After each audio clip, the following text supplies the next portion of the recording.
Yeah. Welcome back to another episode of the Format Podcast Live.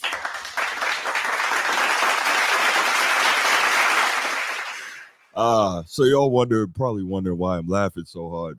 G and I, man, we was cutting up before the show started, before we hit that button. We might have to figure out some way to do some Patreon or something so y'all could get the real deal behind the scenes that we kick it. Cause man, we've been friends for a long time, and some of the stuff we talk about is wild. Y'all missed a real funny one there. But the reason why we hopping on to do a live tonight at on a Thursday, is something we've never done before, is because we have a major topic in the world of sports that just took off. And as you can see by the thumbnail, JJ Redick is the new head coach of the Los Angeles Lakers. But before we get to that and we break that down and give our unique spin on it, you know what time it is. If you're here on YouTube and you haven't already, please make sure you go ahead, click that like, that subscribe, that notification bell. Make sure you're kept up to date whenever we drop new content on the channel. If you want the audio-only version of the podcast, open up your audio podcast platform, hit the search bar, type in The Format Podcast, and we should come right up. If you're enjoying the content, make sure you give us that like, that 5-star review, and drop a comment. All that stuff helps us rise in the algorithm, helps us find more sports fans, helps more sports fans find us. And finally, make sure you write it down, put it in your phone, set an alarm, do whatever you got to do to remember. Saturday nights at 7 p.m. we are live here on the Format Podcast, and we'll give you the opportunity to call in, talk to us, get at me. I love it. I can't wait. All right. So let's get right to it, G. As we said there, man. JJ Redick, new head coach of the Los Angeles Lakers. And when I heard this, I'm gonna try to be objective and we're gonna try to talk about this the right way. But I'm sure there's gonna be some jokes and some levity in here too, because, well, number one, as a Celtics fan, I love to see anything that's going to put the Lakers in the toilet. And that's exactly where I see him ending up off of this move. But let's go ahead and start with you, man. What do you think? Obviously, today it was announced that JJ Redick got the job. After a lot of back and forth, they offered Dan Hurley the job, and then Monty Williams gets fired in Detroit, and we hear the reports that he may be in the mix. What are your thoughts about this whole thing? You muted, G. I can't hear you.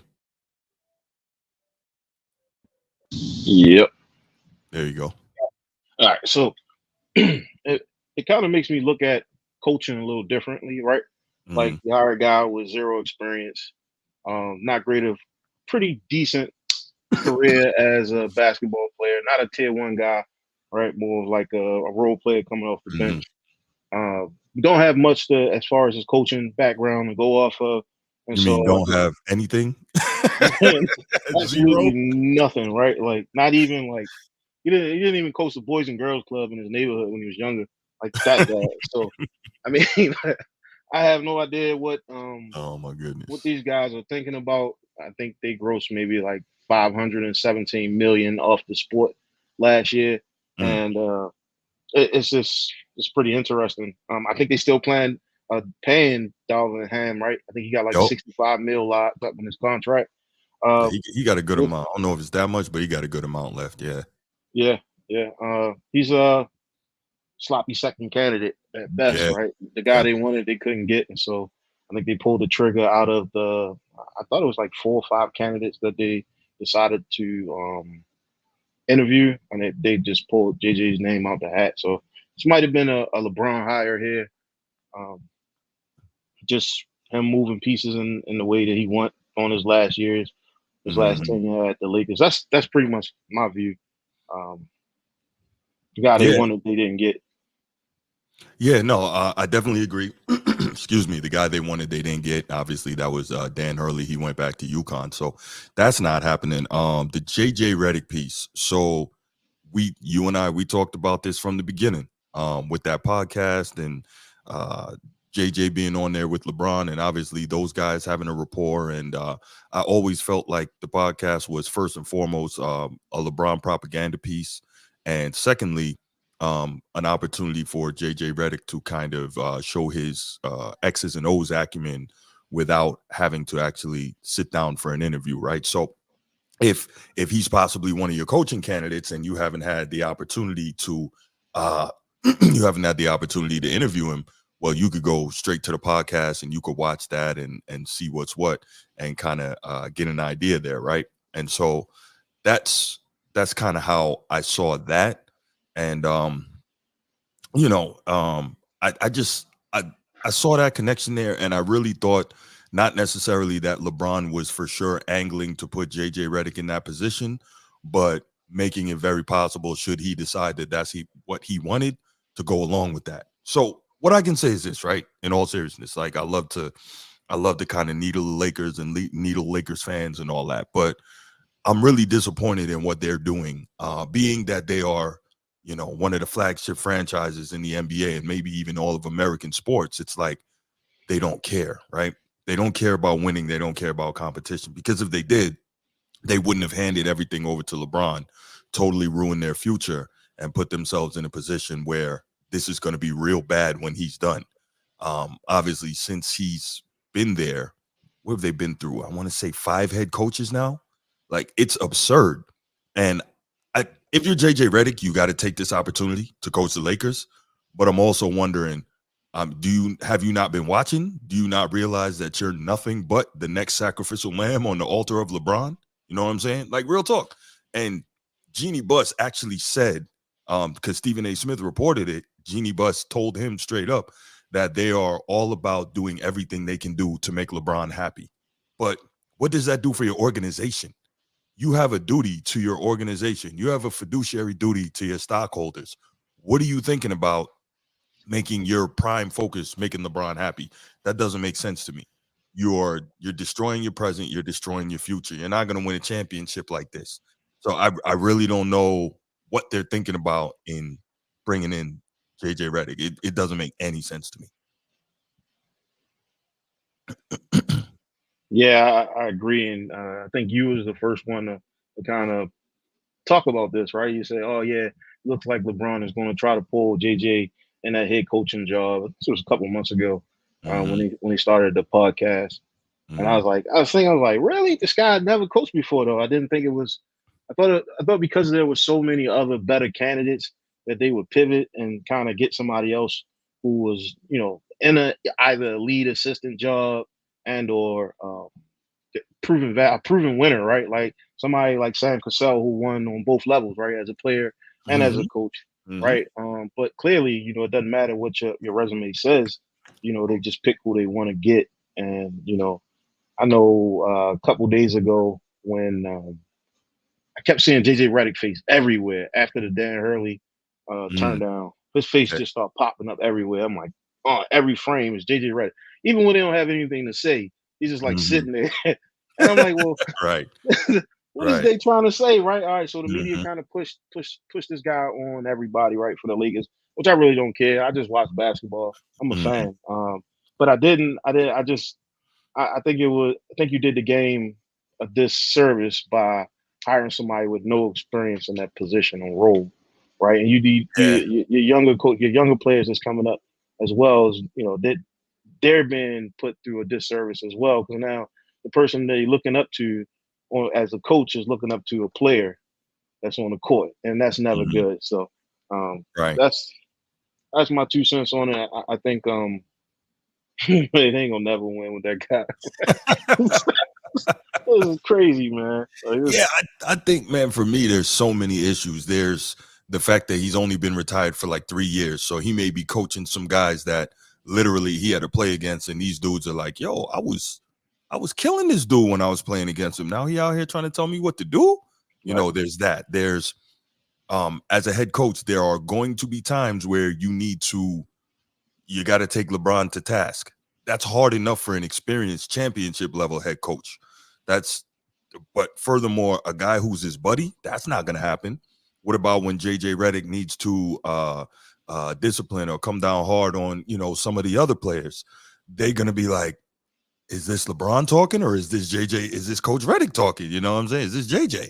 Like, you have all these issues that you have to think about, and it creates a bad situation overall. And what I'm looking at too, as somebody who's a little older, obviously, there's not going to be guys my age in the locker room, but what I'm looking at, his lack of respect for the history, the past, and the great players that came before him, It's like, how I'm supposed to respect you? You don't respect anybody. You know what I mean?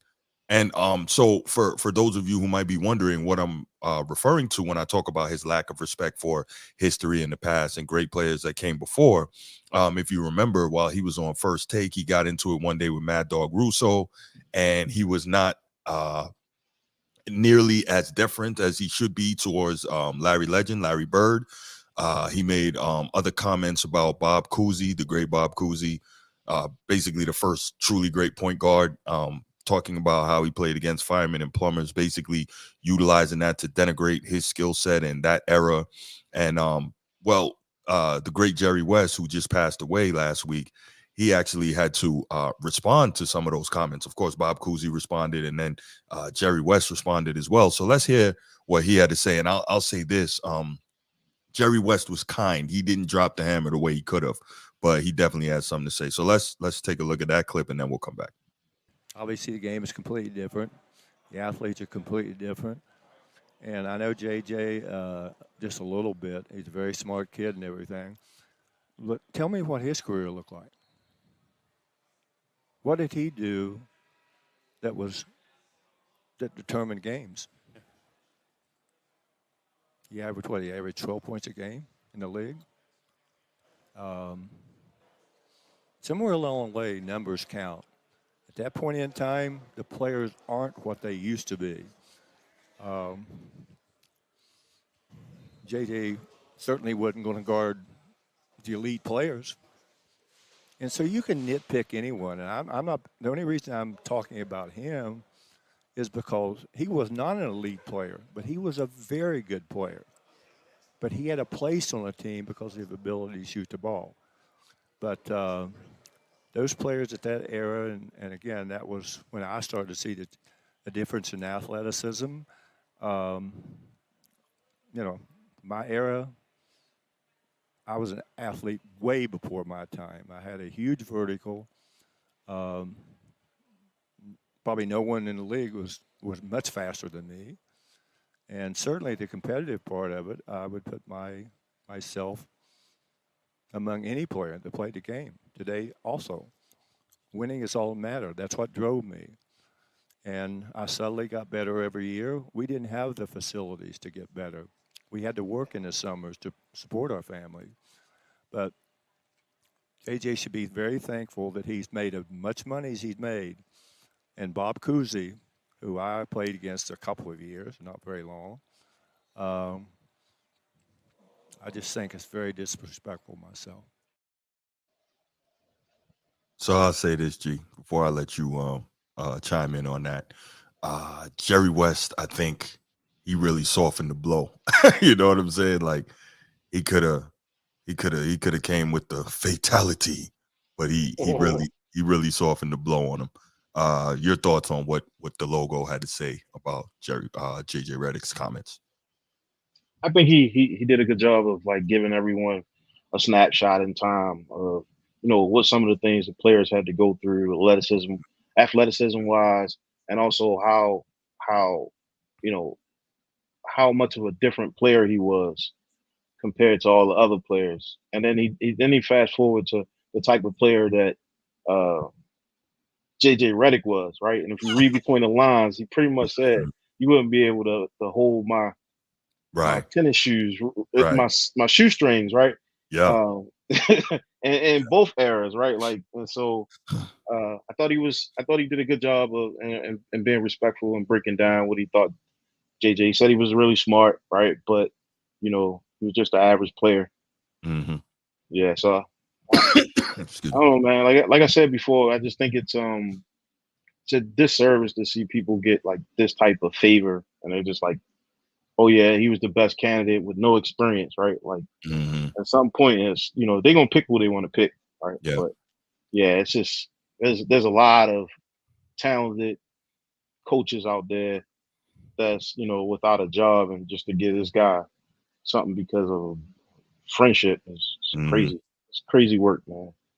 Facts. Do you think money also played a role here? Because being that he has no experience, this is his first time. Yeah, it's the Lakers, but basically you you gave him a handout. So it's like, all right, we don't have to pay this dude a whole lot. And if we have to end up firing him, then it's, you know, we're stuck paying less. Because what are they paying 3 coaches now? So Well, they don't no, have any. they're not paying Vogel anymore because Vogel took the Phoenix job. So I'm sure there was some offset language there. But oh yeah, and Darvin Ham he took the lead assistant job back in Milwaukee. So I guess they got lucky. they don't have to pay right now. Yeah, I guess I don't know. I guess they said it doesn't matter who sit there. Yeah, It could be one of those things. Like I'd rather have somebody that I can push around than somebody who's gonna give me feedback, right? So maybe that's part of the language. This is my team. Yeah. You know, I don't know. But It's I weird. mean, I really want to see what's gonna happen when he's got to admonish LeBron for something, or he's got to get on him. Hey, get back on defense. Like, but then again, nobody's doing that, so I guess it's just not gonna happen. But you're gonna see situations where the players are looking like, okay, yeah, I know that's LeBron, but come on, man, you blatant, like, you know what I'm saying? Like, you totally looking past everything when it comes to this dude, so you can come down on me. Like, that's not cool at all. I mean, to say that you can coach this league without any experience is Yeah. crazy. I think in the finals, not that they'll make it, but and this is my opinion. Like with the team that they have right now, they won't make the playoffs, right? Mhm. And with the coach that they have, they do make the playoffs. They won't. I don't think they're going to do much, right? Because he doesn't have the experience to kind of move pieces and play that chess game like more Mhm. seasoned coaches are able to do. And you gotta have your buy-in from your players. Right now, I don't think everybody can see his resume. He's just a guy. And granted, Mhm. Tyronn Lue and Jason Kidd and all those guys, right? They had to. I mean, he's just another Tyronn Lue, honestly, right? When But he first Tyronn got Lue put in his time as an assistant, though. I believe he was on Doc Rivers' staff. Like, he put in a lot of time as an assistant. Most of these okay, guys have made their proverbial bones. They put their time in and put the work in to try and get up to this position. And you just look, I'm not saying he doesn't know X's and O's. I don't think that's going to be the problem. I think dealing with those men is going to be the real issue. That's me. yeah, yeah, yeah. Yeah. Let's Emotional intelligence. Yeah. a lot of people in the sports media are weighing in on this. Let's hear what Udonis Haslam, had to say about it. I guess he was on I don't know if he was on the Stephen A. Smith show, but he had some comments. Let's check this out. I just spent 20 years of my NBA career in the locker room. And the one thing that I noticed as the NBA progressed and the talent got better is these young boys start worrying more and more about the shit they can't control. Bringing in a guy who like JJ Redick, who once again, I think has a great basketball IQ. I think can have a bright future in the NBA coaching, but he has a relationship with LeBron James. So we understand how when you walk into that locker room and you're speaking and you're trying to figure out how to win a championship, you got to trim a lot of fat and you got to cut through a lot of different things that most coaches won't have to cut through. I had a chance to speak to JJ after I made that comment, and JJ understood exactly where I came from. He understood how it's going to be when he walks in that position. When you talk about the NBA right now, you can have talent. You got LeBron James. You got Anthony Davis, but can you connect the dots in that locker room? Is it going to be quiet? Can you quiet the noise? Can you have one voice in that locker room? Because you only need one voice going. You don't need 5 voices. You don't need LeBron talking. You don't need AD talking. You don't need an opinion from this guy. You need one voice, one sound, and everybody listens. I just spent 20 years of my NBA career. So the thing about that is we know that the NBA is the most star-driven league of all of them, right? And we know that stars in the NBA have more power than they have in any other sport. Is JJ Redick really going to be able to say, hey, quiet down, AD, I don't need you talking, LeBron, I don't need you talking, listen up? No. Darvin Ham couldn't do that. And Darvin Ham was a championship assistant with Milwaukee. He came with, some coaching credentials. He did his work. He put it in to get that spot. So Darvin Ham couldn't do that. Luke Walton couldn't do that. We can name, a number of Laker coaches who weren't able to do that. So what makes anyone think that JJ Redick would be able to? I really don't understand what this Lakers organization is doing. They're embarrassing themselves. I think they're embarrassing the league, and they're embarrassing their history. This is bad, man. So you notice, let me look it up. I don't think Magic Johnson has tweeted anything about this, and he's always got something to say. Yeah, he's known for a one-liner too. Mm-hmm. Yeah. Yeah. Let me see what. He just might be just that guy on the sideline, man, and LeBron is doing all the coaching. But that's not. Okay, no, he did. Okay, I stand corrected. He says, this is his tweet at 42 minutes ago. I am cautiously optimistic that this new hire is a success for both the Lakers and JJ Redick. I enjoyed watching him as a player. Great three-point shooting, high basketball IQ, passion for the game, and mental and physical toughness. If he can bring how he played professionally to the Lakers, this could work out. But will his transition from star basketball player, what did he just call JJ Redick a star basketball player? I don't think Okay. so. That sound like Yeah, Chat GPT. right. Will his transition from star basketball player to head coach end up like Steve Kerr, Jason Kidd, Ty Lue, or Doc Rivers, or the former NBA players turned coaches who weren't successful? Then he says, naming a head coach was just the first step. Even bigger than naming JJ Redick as the head coach, Rob Pelinka's next step must be to improve the roster if we're going to compete against all the powerhouse teams in the West, like the Nuggets, Timberwolves, Mavericks, Suns, Thunder, Spurs, and the Clippers. You know, Magic was a genius on the court. He was sublimely gifted. He was blessed by God with the things that he could do. He's also blessed with an incredible talent for stating the obvious, isn't he? Yep. I'm like, where are you getting these tweets from, Magic? I don't see it, man. I don't know. It's not that serious. What's up, brother? How you doing, man? Tyre is an absolute joke. Yeah, you know what? That we were talking about this before we went live, man, and we were kind of on the same page with you. This is crazy, and that's what I was saying. Even as a Celtics fan, this is embarrassing. You want to see the Lakers compete, man. Obviously, you don't want to see them win, but this is absolutely embarrassing what they're doing, and I can't for the life of me figure it out. I think they have lost complete and total control of the organization. Um, this is what happens also when you get in bed with LeBron James. So this is funny because LeBron has been kind of putting it out there that he has absolutely nothing to do. He doesn't want anything to do with the coaching hire and the coaching decision and all that. So I actually heard it today. It was reported that when Dan Hurley was still in the mix, I guess LeBron sent him a note or a tweet or whatever, or DM or whatever it was. He basically got in contact with him and said that, you know, he wanted him to know that if he gets the job, he'll have LeBron's full buy-in, which, what does that mean? As soon as he gets annoyed, you know what he's going to try to do. He's going to try to get you up out of there.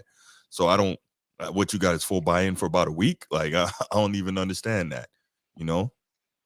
Yeah, facts, facts, figuratively and literally. Absolutely. But yeah, so I really, for the life of me, can't figure out what these guys are doing. So yeah, this organization is now in a position where they're trying to freaking they want us to believe that they are trying to be and remain competitive, but the moves they're making are not demonstrating it. So anyway, back to LeBron. He wants everyone to believe that he has nothing to do with the coaching hire and the coaching decision, and that he was staying out of it. But it's like, come on, man. It's one thing I say, when there's that many breadcrumbs, like, it's just too much to ignore, right? So you don't have any definitive evidence that he walked in there and said, hire JJ Redick, but we know the relationship they have. We saw the podcast, blah, blah, blah. Okay, cool.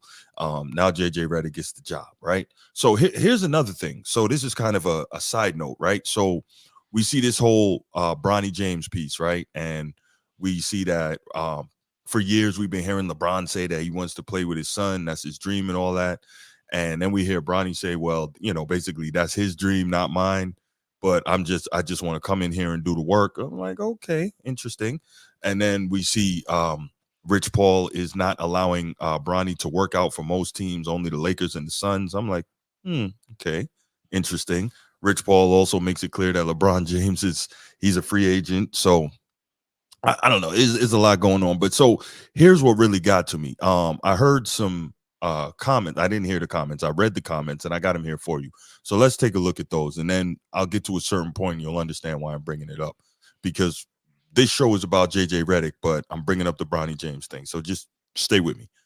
So he says, quote, LeBron is off this idea of having to play with Bronny, unquote, Paul told ESPN on Wednesday.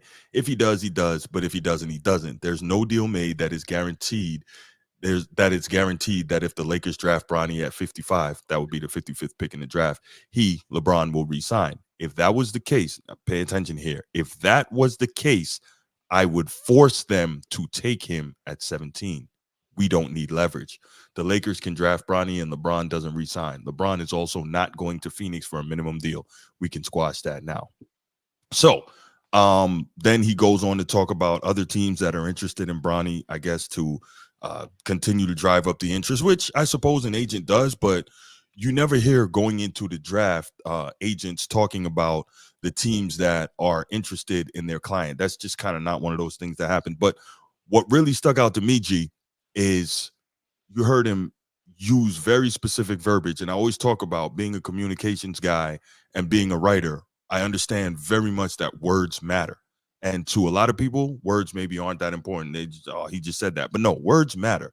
The choice of words that people use says volumes. And when he said, I would force them to pick him at number 17, that right there, to me, speaks to the amount of power that Rich Paul and LeBron James hold in the Lakers organization. Your thoughts on that language? Bronny's going 17. I mean, the stars of the line, they got their guy coach, who's a real close friend of LeBron. The only thing left to do is just draft his son, get his son in there. He got his homeboy in there. Now it's time to get his son in there. And I, I'm not sure if the Suns would pick him up, right? Like I'm not sure. Yeah, I'm not sure, but it looks like he's going to be a Laker. So. Well, for me, that's not even the issue though. What the bigger thing to me was actually listening to Rich Paul say publicly that they could force the Lakers to do something. And that to me, right there, destroys any notion that LeBron James didn't have anything to do with that LeBron James had nothing to do with the coaching hire. There's no way you can tell me that. Then you use words like force. I mean, maybe there have been agents in the past that were powerful enough to force organizations to do things, but I've never heard anything like that. That was crazy to me to hear Rich Paul come out and say that. These dudes they're not only moving behind the scenes now, they are literally thumping their chests publicly saying, hey, we go do what we want to do and you're going to do what we want you to do. I think that's wild. That's leverage, brother. That's leverage. LeBron James bring leverage. He fills the house with tickets. Yeah, you gonna tell him no? Yes. You cannot tell him no. Why can't you tell him no? He's a free agent, right? It's a business. It's a business. And I believe ticket sales will suffer if LeBron decide to go somewhere else. So one thing I know about Lakers fans are nuts, right? Lakers fans are Lakers fans through and through. And I understand when you say it's a business, but I think that when it comes to Lakers fans, they're going to support that team, man. What is it? Jack Nicholson? Obviously, he's filthy rich, but this guy's been at, excuse me, he's been at courtside for like 40 years through the good and bad, right? So they're going to buy the tickets, man. Now, does that help the casual fan maybe, or the fan that saves up? Maybe that fan that saves up for a ticket is not going to do it now because they don't have the big name player to go see. But I think at some point, you got to stand up to this dude. Like, think about how you feel today if you're what's her name, Jeannie Buss, hearing this dude say, "We will force you to do something." Like, what? Are you kidding? You'll do what? Now, I'm not saying you let him walk just because of that, because like you said, it is a business. But, and I was talking to my brother about this earlier, the big thing to me is, if it's a business, if you win, everything else takes care of itself. And I'm not saying necessarily just win championships, but if you continue to do everything you can to field a competitive product, everything else is going to take care of itself. So this whole, it's a business, I hear what you're saying. I don't necessarily agree. Go ahead. I think the goal is to get LeBron to retire as a Laker, and whatever that takes to make him happy. Because once he retires, I mean, it's pretty much the statue is going outside, right? Why would you give that dude a statue as a Laker? Real talk. The most points scored ever. Yeah, but he scored.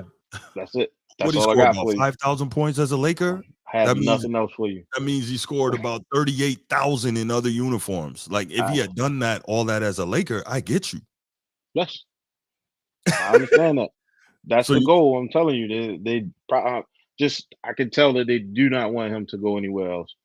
But Mm-hmm. it's just the way the strings are being pulled, and you Mm-hmm. hear his agent talking about, hey, look, we're gonna force them to do something, Mm-hmm. right? That means you have leverage that Yeah. something that they want. They want him to retire as a Laker, and if that means drafting his son who's underdeveloped, then they're gonna do it.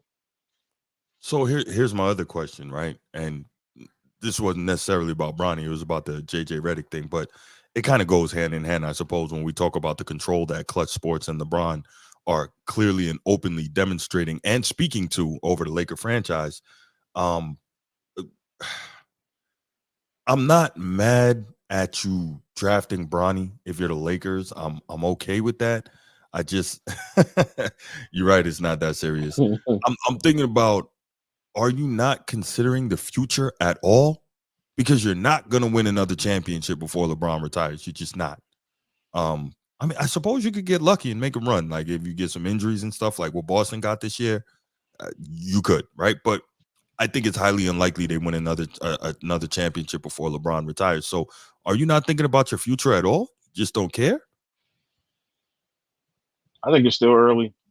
They may make some moves to move some pieces around to be Mm, more competitive this year, but new coach means they got new carpet on the floor, which yeah. means they could possibly, I guess, entice the GM to do something irrational again, like draft the son, draft Hmm. the golden child, and or uh, make some ridiculous trade to bring some really good talent there so they can be competitive.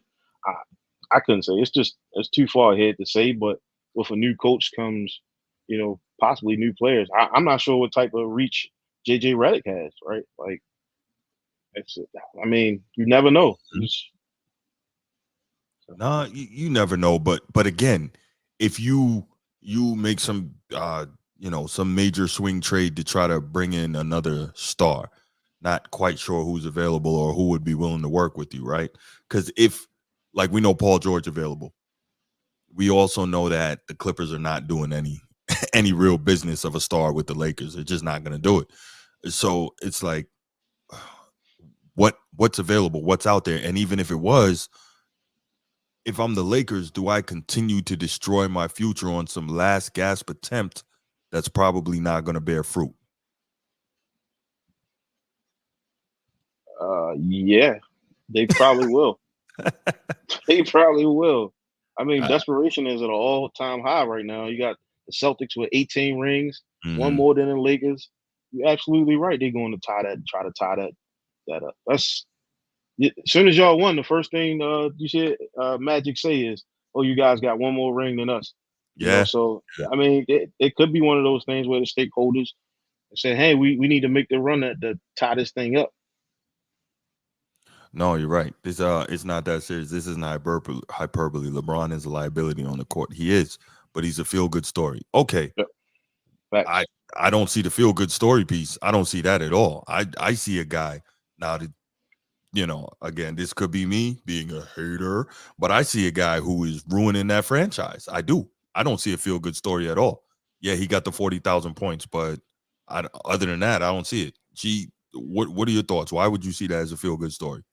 I'm just looking at it from a business perspective, right? Like you come Mhm, into the stadium, you see LeBron stuff everywhere. Any stadium you go, you can charge top dollar for chairs and seats, right? You can mhm, charge top dollar for concessions. Not saying that the Lakers need money, but it's good for the league, right? The mhm. Lakers make money, the league make money, and so I think you do everything to make the king happy. I guess it still probably won't be enough. I mean that West is thick, man, and Yeah. bringing an inexperienced coaching and an old player, you know, Mhm, he on his way down. He's in a downward spiral. You're starting to see the media turn against him. Good luck mhm. to JJ, right? I think he has his hands full. Oh, he definitely does. Um, But the good thing is, if it starts going bad, he knows he'll get fired quickly. He's not gonna have to sit through all that. So whatever, yeah, right. you know. So I saw another article. I've been, since we started talking about this earlier, I've been trying to like read uh and listen to everything I could in the short time since the news dropped earlier today.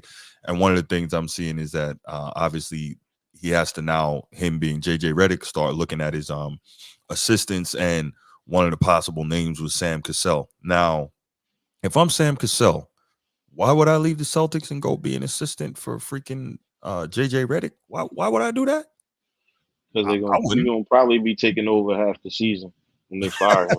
I'm not joking. I That's don't know, bad. man. I'm not going and be an assistant for this dude who has earned nothing. When I put my work in, I was a better player than you. I'm a better coach than you. There's no way. I'm not doing that if I'm Sam Cassell. I'm sure he's being paid well enough in Boston. He's got 2 rings there, and of course he's got his 2 with the Rockets. I wouldn't do that. No, not me. Yeah, nah. All money isn't good money. No, it's not. And It's then his best next step, unless they're willing to pay him, money, right? Because Mhm, that changes things. And then he mhm. has that chip, so he can bargain for more money with the next coaching job that he decides. Uh, then it's different, right? If they willing to pay him, then yeah, of course. Right. Speaking of that, we've been so wrapped up in the Lakers coaching search since the season ended. I'm wondering, did the Suns get a head coach? Nobody's even talking about that. Because remember, they fired Frank Vogel. Oh, yeah, okay. They hired Mike Budenholzer. That's right. Okay. Forgot about that. Okay.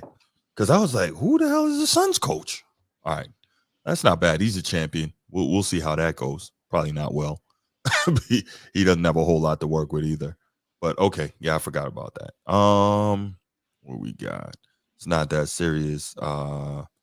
He has an actual resume. You talking about Sam Cassell? Besides, LeBron doesn't want a legit coach. Yeah, we know that. He wants somebody that he can control. LeBron wants to be Geppetto. He wants to pull them strings and have somebody dance. We know that. And he also wants somebody that can be easily become the scapegoat if things don't go right, which is highly likely in this situation. So I was checking out Speak, and of course I wanted to hear what longtime NBA scribe Rick Bucher had to say on the topic, and so let's check that out. He had some interesting comments as well. You just hired JJ Redick. Yes. If the expectation is that you're still trying to win a championship, Of course. because you're the Los Angeles Lakers and you have LeBron James, you just hired JJ Redick, who has never coached a minute. And supposedly we don't know who his coaching staff is going to be. And you haven't come close to winning a championship. So now JJ Redick is going to be the difference in terms of getting you to where you have not been able to get to for the last 3-4 years. It doesn't make any sense. Now, if you're and all of the reasons that I've heard why, well, he could be that guy. He could be Pat Riley. Pat Riley was already in the organization. He already had a relationship with Jerry West. That doesn't fit. Based on what? Because he's coming from the media? That's the only little connective tissue that you have between JJ Redick and Pat Riley. He could be like Mark Jackson, who had never coached before and coached the Golden State Warriors. Yeah, they won 23 games, Mark Jackson's first year. Are we good with the Lakers winning 23 games this coming season? He could be Steve Kerr, who had not coached and was taking over. Yes, but he was taking over a team that had been primed by Mark Jackson to take that next step. And Steve Kerr had played for Greg Popovich and played for Phil Jackson. And he had at least 5 rings, if I'm not mistaken, as a player. Certainly a number of rings. So, and had been a GM with the Phoenix Suns. It's not just coaching experience that JJ Redick doesn't have. He doesn't have any experience with the Los Angeles Lakers organization. That matters. So can I take them seriously? How can I take them seriously? Like what? I don't even know how to answer that question because You answered it, Slick. Oh man, that was a good clip. That's wild, right? Like Yeah. the Los Angeles Lakers are literally a laughingstock. That's crazy. It's never supposed to be that way. I don't know what they do to get themselves out of this. And realistically, I don't think they get out of this until LeBron decides that he's ready to give up some of the attention and walk away from the game as an active player. It's not. That's all it is. Yeah. again, it's about money, man. Like as long as LeBron on that sideline, these guys can bring in, you know, over 500 million a year. Mm-hmm. It's not bad. It's like Mm-hmm. this. If I'm not mistaken, they're like the second largest grossing team. I can see that. So Yeah, then, if that's the case, though, what's going on that they're always talking about how the Lakers don't have a lot of money, like they're a cash poor team? That's really weird to me. They're the biggest brand. They're one of the what is it, a top 4 valuation by Forbes. How is it we keep hearing that they don't have money? I'm not sure. Last I checked, Golden State was like the team that was in the red Mhm. when it comes to like making money. Cap could just be because of the area as well. But Yeah, but you're the Lakers though. Like you move, to your point, you move units. You know what I'm saying? You're talking about how much money, how much revenue they generate. I can't for the life of me figure out why it's like that. Um, I don't know. So one of the other things, like we were talking earlier about Rich Paul and Clutch and how they pretty much control the Lakers and pull all the strings right now. And we know that LeBron is eventually going to be an owner. I cannot wait for him to be an owner, because what I want is for him to get an extremely talented player, because he's going to want to stack the roster. But I want to see how he's going to react when he's got a player who wants to flex their muscles and their power, right? He's all about player empowerment. I want to see how that works. He's not going to be trying to hear that, you know? So it's going to be like, well, what happens now when you're on the other side of the table? yeah, then I remember hearing about LeBron owning like a lot of the concessions and that stadium. Like it's part of a deal. I need to look that up, but I'm Hmm. almost certain he makes a lot of money off concessions in there. Is that? It's a couple years back when they first brought him in. He had Mm, like already had like some of his businesses already moved in. I wonder if that's oh, still true to this day. So I'm gonna I do my don't know. research on that one. Yeah. I Look owe that you up. that Let one. me know. That's definitely one I'd like to hear. Yeah, let me know on that one. But yeah, this back to JJ Redick though. Like this is just amazing. I'm so, man, that's power, man. That is power. What LeBron has. He got this guy the job. That is wow. Now to that point, remember I was saying earlier, if I'm Sam Cassell, I don't go work under JJ Redick, knowing that I put my time and I put my work in all these years, and now I'm not doing it. So my question is, do you think that there's going to be a lot of experienced? Do you think there's going to be a lot of experienced assistants that will be willing to go and work for him? Yes. Well, Hmm, I don't know who JJ has, but I'm sure they have a list of assistants that they want to yeah, bring in. right. Yeah. I just have no idea who that's going to be. I Let me would see. I think think I saw something. you gonna pay a pick a pretty penny if you decide to bring in Sam Cassell as a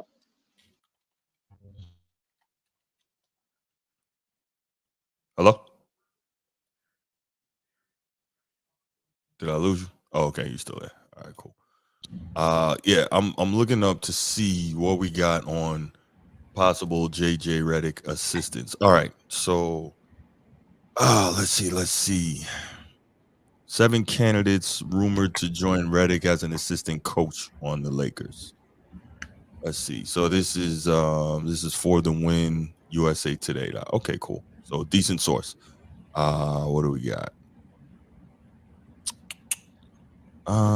James Borrego. So why would you?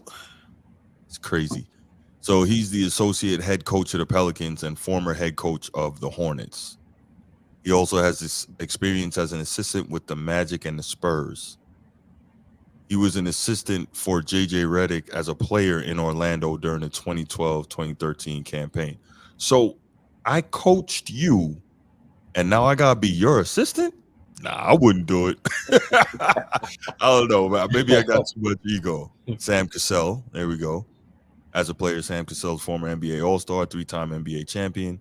Now an assistant coach. He's coming off a win on a championship staff with Joe Mazzulla and the Celtics. He's been an assistant coach for the Sixers, Clippers, and Wizards, and coached Redick on the Clippers from 2014 till 2017. So see, again, I'm not doing that. See, I can't believe this is absurd. Jared Dudley, currently an assistant coach for the Dallas Mavericks.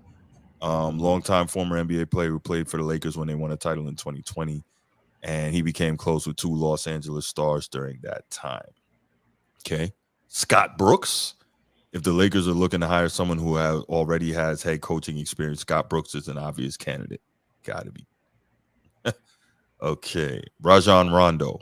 Now okay, I can see that being an assistant, but 4-time All-Star, 2-time NBA champion, had 2 stints playing with LeBron James in Los Angeles. He also has been under consideration for an assistant coaching position on the Lakers. Greg St. John, former Lakers assistant, worked in Dallas for Jason Kidd 2 seasons ago and with Frank Vogel in Phoenix last season. Okay. Miles Simon, I didn't know he was an NBA assistant. Okay. Simon worked for Frank Vogel as an assistant coach on the Suns last season, was previously a head coach for the Lakers G League affiliate. Before that, he was an assistant for Los Angeles from 2017 until 2021. So some of these names, there's just no way I'm doing it, bro. No way I'm doing it if that's me. Yeah, like it's gonna be you call me, you got to pay me more than you paying that dude. So I'm so serious, man. You're right. It's not that serious. This Lakers situation is a minstrel show. This is total nonsense. Like, I want to blame LeBron for all of this, and clearly, he has his hands all in it. But at the same time, man, Rob Pelinka and Jeannie Buss, what are y'all doing? Yeah, he pretty much owns that stadium. I just did a quick search, and like 6 or 7 years ago, he invested in Blaze Pizza and threw Blaze Pizza all around the stadium. Okay. And so I think that was before he even got there. So that was kind of like a breadcrumb to say that he was going to actually go to the Lakers. That was part of the deal. Who knows what other deals are out there? Right. And you won't know. They're gonna keep that from you unless you do a lot of digging, right? Man, jeez, this whole thing is such a mess. Like, if you're a Lakers fan, and this is what I keep getting back to, if you're a Laker fan, how do you feel about this? This is a tough situation. I really don't know. I really man. You know what? This is crazy, but I feel bad for the Lakers and their fans. I do.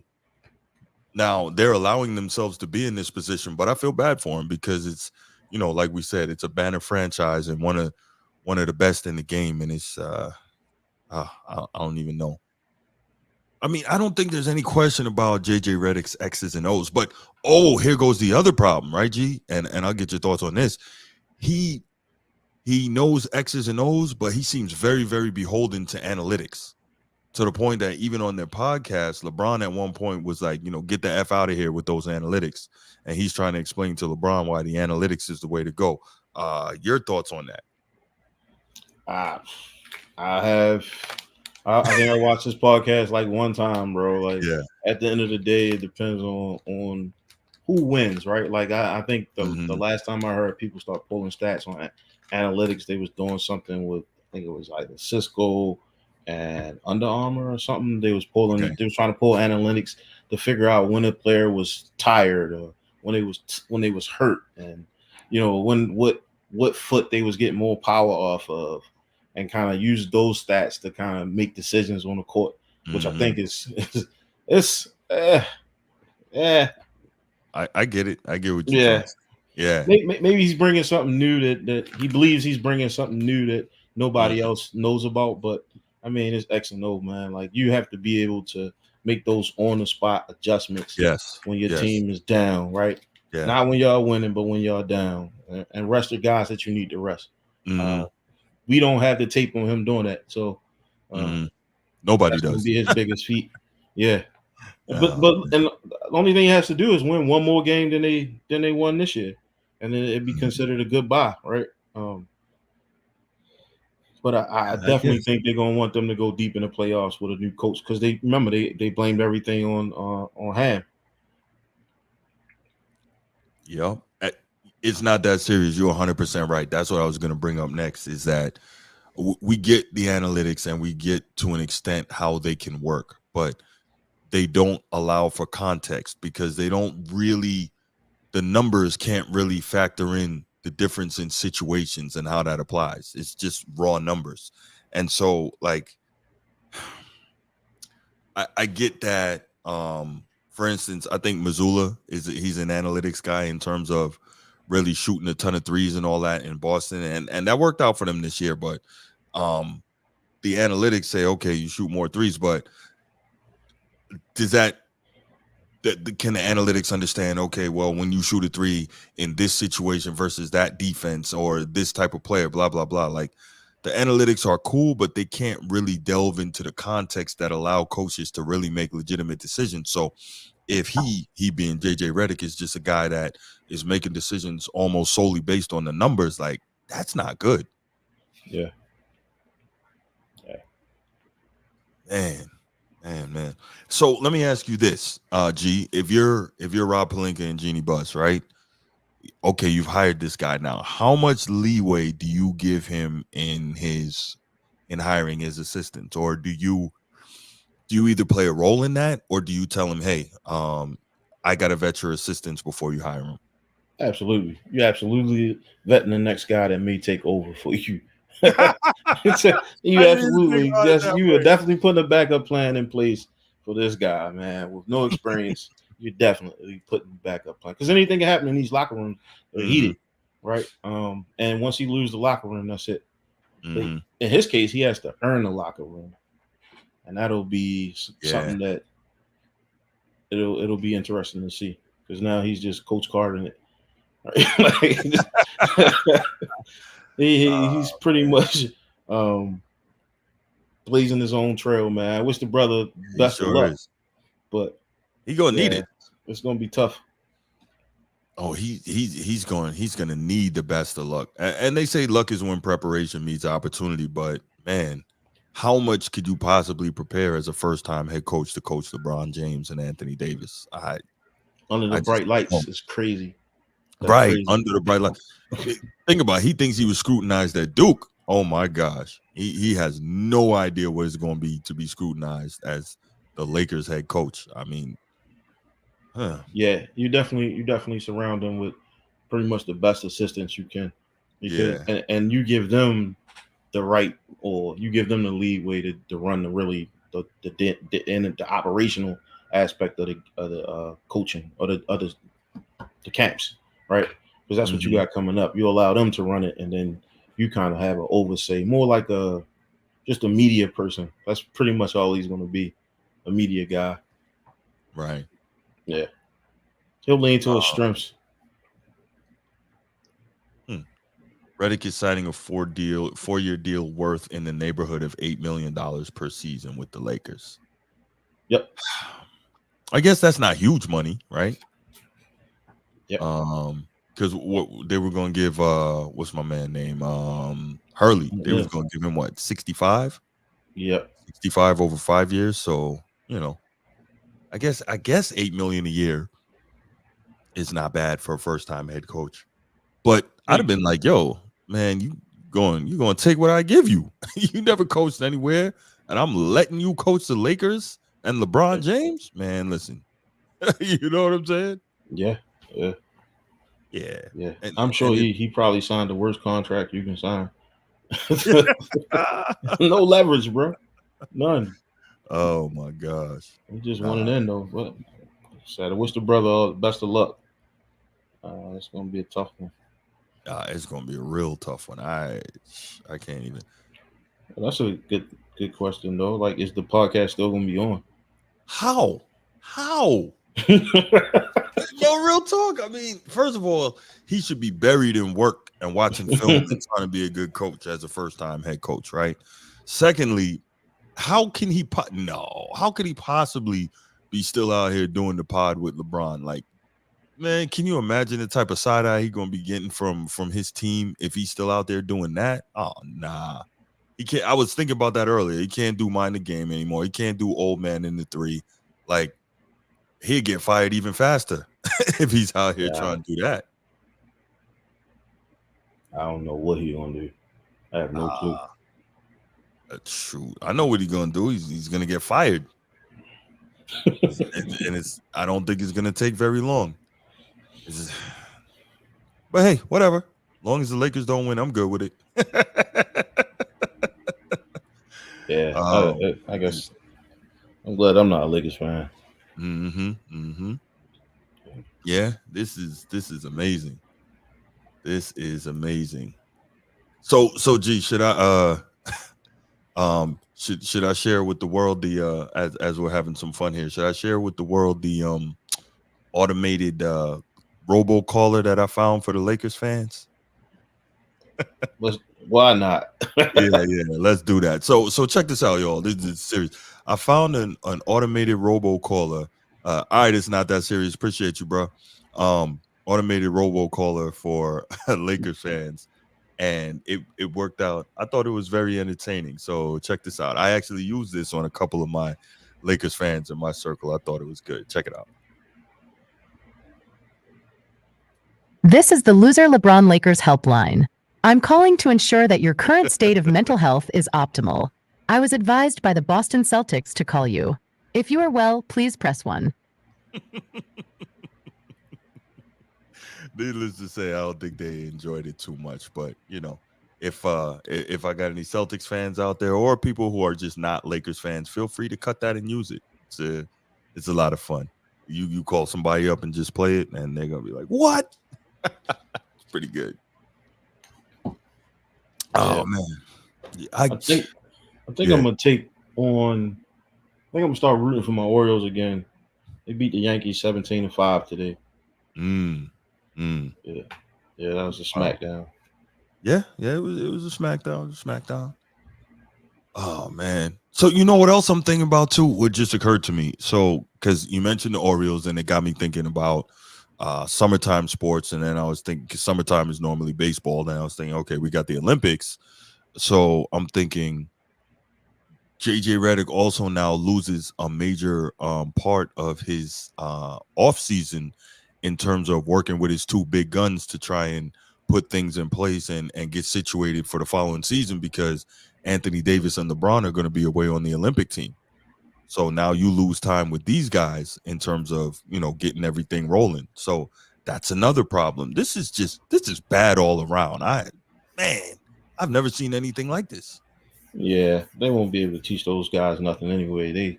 Their games won't change over with JJ Redick at the helm.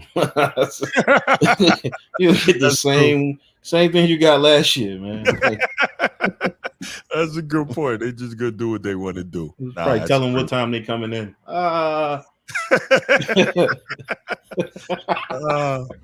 JJ, man, I'm gonna go have breakfast with the fam, and then I'll be at practice after that. JJ, I got a dentist appointment. Nah, you're right though. You're right. It's going to be really interesting to see what type of respect that he's going to be able to demand from these players, and I love it. But see, if he's smart though, what I would say, and I don't think LeBron would allow for it. I don't know about AD, but if he's smart, he goes to those dudes behind closed doors and says, "Listen, y'all are the leaders of the team. Y'all are the best players on the team. I really need your help here." And pull the Tim Duncan Popovich move and say, "Listen, y'all know it's not for real, but I'm going to need you to let me rip you sometimes. I got to rip you publicly. I got to rip you in front of the team. I got to rip you in film study, because if y'all allow me to do that, then it will give me some, it'll give me some clout with the rest of the players, and I'll be able to come down on them. Like, y'all know it's not for real, but I need you to work with me." You know what I'm saying? I think that's the only thing he can do. And he seems to be a smart guy, so I don't know if he'd be able to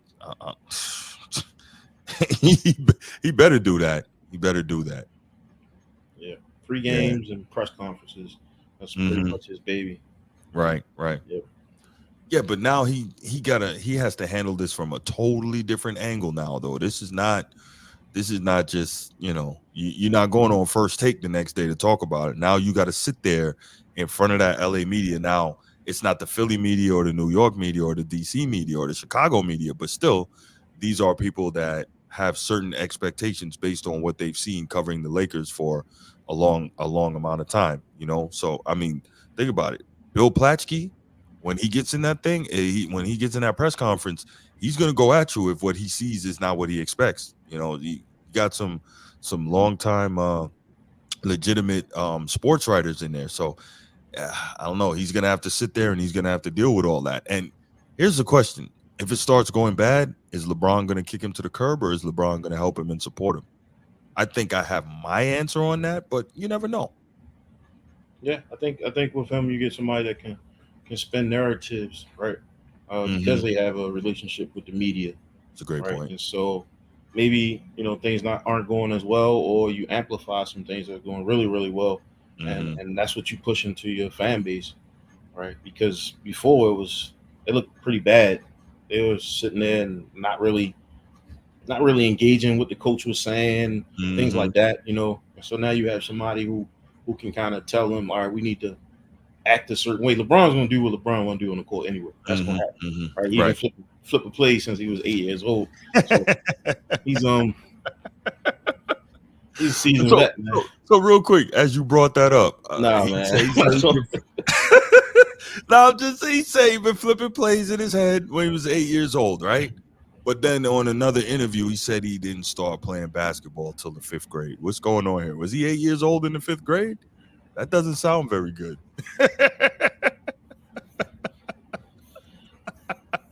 I'm just saying, you brought it up, G. You brought it up, so I want to know. The alley oop, bro. You definitely did. You definitely did. I brought it down like Rain Man out here. Yeah, man. Oh my goodness. But no, I think they definitely need. Maybe he's there just for the media help, that media piece, right? The PR guy, because I really don't see him dialing up winning shots or winning plays or changing the culture in the Lakers locker room. Right. I don't got JJ doing that. No, I don't see it. I think if they would have invested and was able to get Ben Hurley, then you could talk about changing the culture. And I think that's what they need. But according to LeBron, there's nothing wrong with the culture. It was the last coach's fault, right? And so I think everybody's going to see if that's true or not. And I think JJ will do a good job of spinning narratives and amplifying what they do well and hiding what they don't. So right. To your point, you're bringing up culture, and I think that's very important among players and among coaches. But other than when he was with the Miami Heat, because obviously Heat culture that's Spo, that's Pat Riley, those guys are strong enough to maintain a culture. But when you have LeBron, is there any real culture? Because there's always so much turnover with coaches, turnover with roster, turnover. So how can there ever truly be a culture? There wasn't a culture in Cleveland. There's not a culture in LA. How can there ever really be a culture with LeBron? He doesn't allow it because there's always so much turnover. Nothing is able to truly get set. Yeah, it's a revolving door. It's been a revolving door with him. So that's not what they're looking for, right? Like they're looking for ticket sales and seats. He's at the end of his tenure, and this is probably the last time people will ever get to watch him play. And so, do we care about a I didn't even culture? think about that. That's a good point. I doubt it. I really doubt they care about it at this point.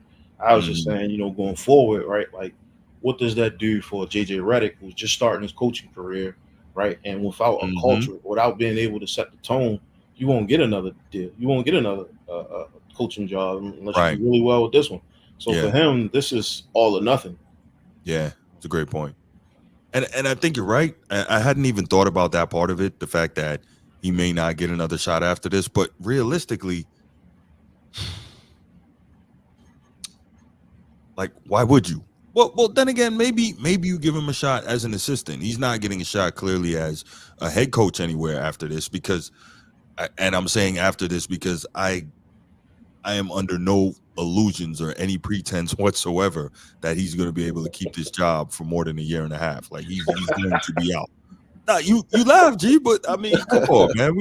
We know that like him and LeBron could be cool, but at the end of the day, LeBron only cares about himself, right? We heard LeBron talking all that good stuff about Kyrie the other day, and that was wonderful to hear. But all we got to do is go back, and we know that he tried to get Kyrie traded, right? He think about it, Dwayne Wade is supposed to be his man, right? His what is it, Ace Boone Coon, right? That's supposed to be his boy. And when he left freaking Miami, he didn't even tell him that he was rolling out. And then Dwayne Wade still went to Cleveland to play with him, and I think he tried to get him traded. He tried to get him traded again. So, like LeBron he's ruthless. He's a real mercenary. So I say it to say, like, that dude has no allegiance to anybody except Rich Paul, Mav Carter, Randy Mims, and his family. That's it. There's nobody else he has allegiance to. He does not care. And so, I don't know, man. I think JJ Redick, hopefully, he's not a dumb guy. Hopefully, he's going into this with his eyes wide open, knowing, like, okay, this is nothing more than for me to get experience at coaching on the NBA level, because it's not going to last for me, and I will become the scapegoat at some point. Like, Yeah, I think this was a good. Maybe his whole intention was to come to become a Laker from the jump, right? And he had to go through Miami to get there, right? If you look at like Magic Johnson, LeBron, okay. He was able to make billions, right? Mhm. Billions of dollars with the Lakers franchise after he played, of course. And maybe there's some type of blueprint there that, hey, look, if you play for the Lakers, your brand will be that much better, right? So That's a great point. it could be one of those things. I have no idea, but what I do know is he owns that stadium and everybody in it until further notice. Mm-hmm. Yeah, no, that those are all great points. Well, we know that he's got a lot of business interests in LA. He's obviously, I think the biggest one is his production company. Obviously, it's Hollywood, so he's got a lot of business interests there, which is why I think a lot of people in the know say that it's highly unlikely that he's going to be. What did Udonis Haslam say? You got a better chance of swallowing a watermelon whole than LeBron leaving LA. I'm like, damn, that's a strange analogy. I don't know. That must be one of them down south things or something. I don't know. I've never heard that before, but that lets you know, and I would assume that he knows LeBron fairly well. He was with him for 4 years in Miami, but that lets you know that LeBron probably has no intention of leaving. That said, he and Rich Paul still have to make it known that he's a free agent so that they can kind of flex the muscle a little bit and not be taken advantage of, because the organization knows that they don't want to leave there. So there's that part.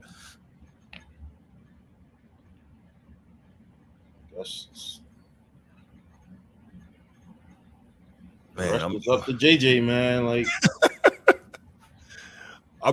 I'm really trying to think of some positives about this situation. I'm really having a hard time coming up with any, other than you're the Lakers head coach. That's great, but we've been talking for a while now about everything that comes with, and the only positive I can see is after you get fired, you have real on the job, through the fire experience in being a head coach in the NBA. That's the only thing. Yo, you laugh, bro. Man, he's gone. He's what is it? Dead man walking. Dead man walking. Yeah, walking the Green Mile. Walking the Green Mile. Done, guy. Yeah, he's on death row, man. He's not. Come on, nah. I give him 2 years, man. 2 years.